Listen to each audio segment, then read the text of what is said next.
안녕하세요. 간호사 설계사의 보험솔루션 메디컬 보험에 오신 걸 환영합니다. 저는 메디컬 보험의 제이쌤입니다. 제가 수많은 환자분들을 옆에서 지켜보면서 느낀 게 있어요. 아플 때 정말 힘든 건 몸도 힘이 들지만 가장 문제인 건 치료비 걱정입니다. 수술이나 치료를 받아야 하는데 보험이 든든하게 받쳐주지 못하면 환자분도 가족분들도 정말 막막해질 수 있거든요. 그때 우리가 생각하는 실손, 수십 년간 꼬박꼬박 보험료를 내온 내 보험이 보험으로 바뀔 수 있다는 사실 알고 계셨을까요? 치료비가 기하급수적으로 늘 수도 있다. 안병동에서 7년을 근무를 했어요. 보험심사과에서 암 환자 심사 내역을 심사를 했었거든요. 불필요한 특약은 빼고 제한적이던 보장을 보완할 수 있다. 건의암은 그룹이 얼마나 세분화되어 있는지가 굉장히 중요합니다.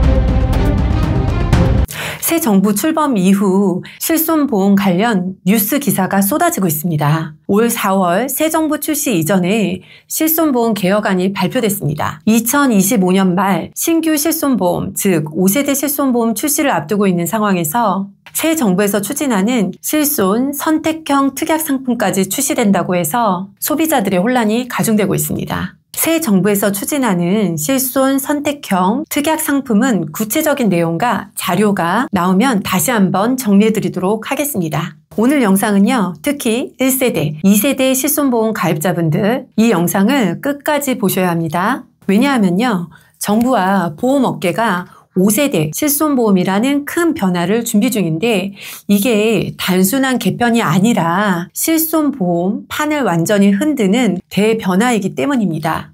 그리고 이런 큰 변화가 코앞에 와 있을지도 모릅니다.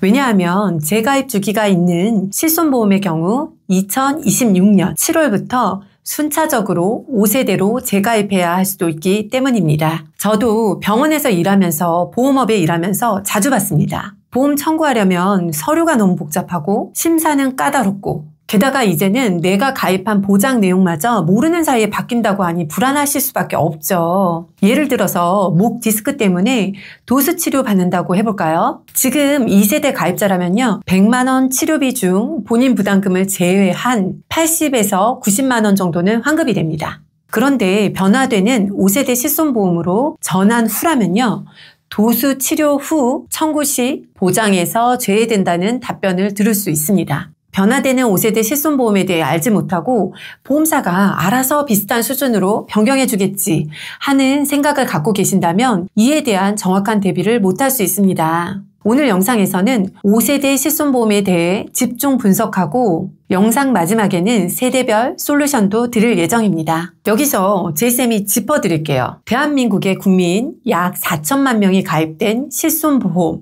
구독자님들은 내 실손보험이 어느 세대이고 보장 내역은 어떻게 되는지 정확하게 알고 계실까요? 세대별로 보장 범위와 자기 부담률이 달라 내 실손보험이 어느 세대 실손인지 꼭 확인하셔야 합니다. 1세대 실손보험의 경우는 2009년 10월 이전 가입자들을 말하고요.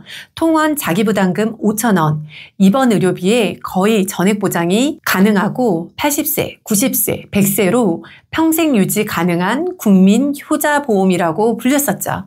그리고 2세대 실손보험의 경우는요, 2009년 10월부터 2017년 3월까지 가입한 자로 가입 시기에 따라 보장 기간이 달라집니다. 2013년 4월 이전 가입자들은 1세대 실손과 마찬가지로 만기까지 유지가 가능하고 2013년 4월 이후 가입자들은 15년 뒤 자동 전환이 됩니다. 3세대 실손보험은 2017년 4월부터 2021년 6월에 가입하신 착한 실손보험으로 자기부담금은 20에서 30%로 늘어나고 일부 보장 내용이 줄어들면서 보험료는 조금 저렴하다는 특징이 있습니다. 4세대 실손보험은 2021년 7월 이후부터 가입자들이고요. 비급여 진료 내역 연계로 비급여 진료를 많이 받으면 할증, 적으면 1년마다 할인해주는 상품으로 병원 자주 가면 불리하고 안 가면 유리한 상품입니다. 재가입 5년마다이고요. 비급여 내역에서 상한액 200만 원이 삭제되어서 비급여 부분에서 발생하는 의료비 30%는 오롯이 감당해야 하는 부분으로 남았습니다. 세대별 특징을 보시면 2013년 4월 이후 가입자부터는 5년에서 15년 재가입 주기가 있어 변화되는 실손으로 전환하셔야 하는데 코앞으로 다가온 5세대 실손보험에 대해 정확히 알아야 의료비 지출 계획이나 보완책을 강구할 수 있습니다. 5세대 실손보험의 특징을 보시면요. 보편적 의료비, 즉 급여 의료비와 중증 질환 치료비 중심으로 개편할 예정입니다. 중증 환자의 해당 질환 치료 시는 중증 치료인 만큼 실손보험이 사회 안전망의 기능을 다할 수 있도록 현행 보장을 유지하게 됩니다. 하지만 비중증의 경우 연간 1천만 원 한도, 입원, 회당 300만 원, 자기부담률도 50%, 그리고 도수치료, 체해 충격파 증식 등 근골격계 치료와 비급여 주사제 등은 보상에서 제외됩니다. 정리하자면 중증 질환은 보장을 유지하되 감기, 허리 통증, 도수치료 같은 비중증 질환은 보장을 축소, 자기 부담률을 50%까지 상승 또는 일부는 아예 제외될 수도 있습니다. 사례를 들어서 이해하기 쉽게 설명해 드리겠습니다. 45세 2세대 실손 가입자로 A씨의 경우는 목과 허리 치료로 도수 치료를 자주 이용하는 경우입니다. 지금은 보험료를 한 달에 10만 원 정도 내고도 자기 부담금 10%를 제외한 금액을 매달 환급받고 계시고요. 이러신 분들은 5세대에 전환되면 도수 치료 미보전과 보험료 할증이 되어서 큰 손해를 볼 수 있습니다. 다음 사례로는요. 1세대 가입자로 100% 의료 실비를 가지고 계시지만 65세이신데 병원을 거의 안 가는 경우입니다. 보험료로 실손보험료 한 달 월 15만 원. 하지만 1년의 수령액은 연간 100만 원 수준이 안 될 경우 이런 경우에는 굳이 비싼 1세대 유지보다는 4세대 전환이 합리적일 수 있고 남은 차액을 의료비 통장에 따로 모으시거나 갱신이 없는 고정형으로 가져가실 수 있는 정액형의 진단비나 수술비를 준비하시는 게 유리하실 수 있습니다. 이렇게 상황마다 전략이 달라지기 때문에 무조건 1, 2세대 실손보험이 좋다, 4세대가 나쁘다로 판단하시면 안 됩니다.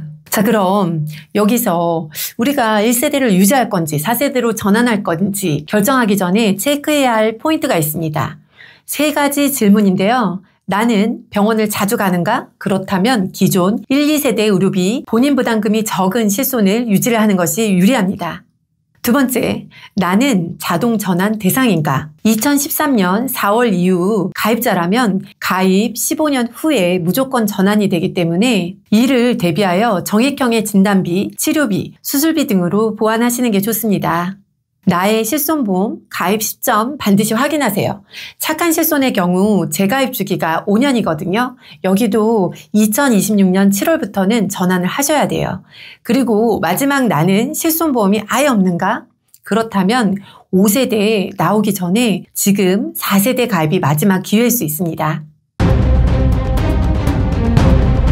많은 고객님들이 실손보험이 유지되는 기간 동안 보험사의 손해율 그리고 위험률로 인해 갱신이 되는 보험임을 모르시는 경우가 많습니다. 실손보험은 보장 기간 동안 갱신 주기에 따라 보험료는 변동한다는 사실도 꼭 아셔야 할 부분입니다.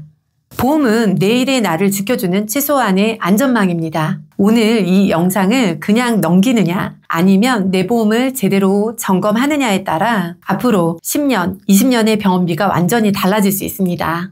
조금이라도 도움이 되셨다면 구독, 좋아요 꼭 눌러주시고요. 주변 분들에게도 공유해서 함께 대비하세요. 그리고 내 실손보험이 정확히 뭔지 모르겠다. 그리고 상담이 필요하신 분들은 메디컬 보험 채널 랩이나 전화, 문자 상담도 신청해 주세요. 저는 간호사 출신 설계사, 메디컬 보험의 제이쌤이었습니다. 실제 환자 옆에서 본 경험과 30개 이상의 보험사 약관 분석을 바탕으로 여러분의 건강한 미래를 위해 늘 최선의 컨설팅을 드리겠습니다. 감사합니다. 본 광고는 심의 기준을 준수하였으며 유효기간은 심의일로부터 1년입니다.